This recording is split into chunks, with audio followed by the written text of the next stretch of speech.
You were on movie sets so much and so bored, you decided to learn piano.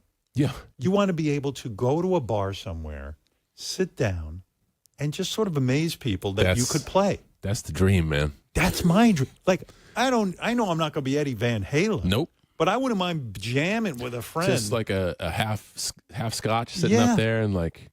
What a great dream. But you didn't sit around and say, that's my dream, I'm not going to go after it. How old were you when you started playing piano? 40. Okay. So at 40, you're on these movie sets, and you've got movies where you're really doing a lot of lines. But you would bring a keyboard to the set with you. Yep. And you taught yourself piano, or you took lessons with a teacher? I began to just watch YouTube videos, and then I signed up for a tutorial program through the web, and now have I got to shout out Shawn, my webpianoteacher.com guy.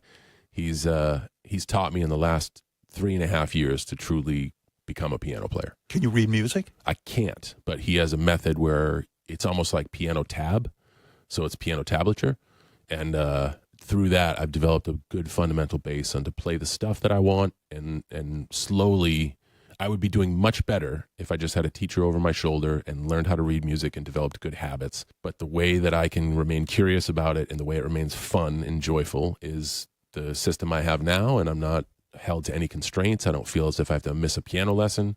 I find myself wanting to play every day. So I got to thank Shawn for that. You practice every day? I try to.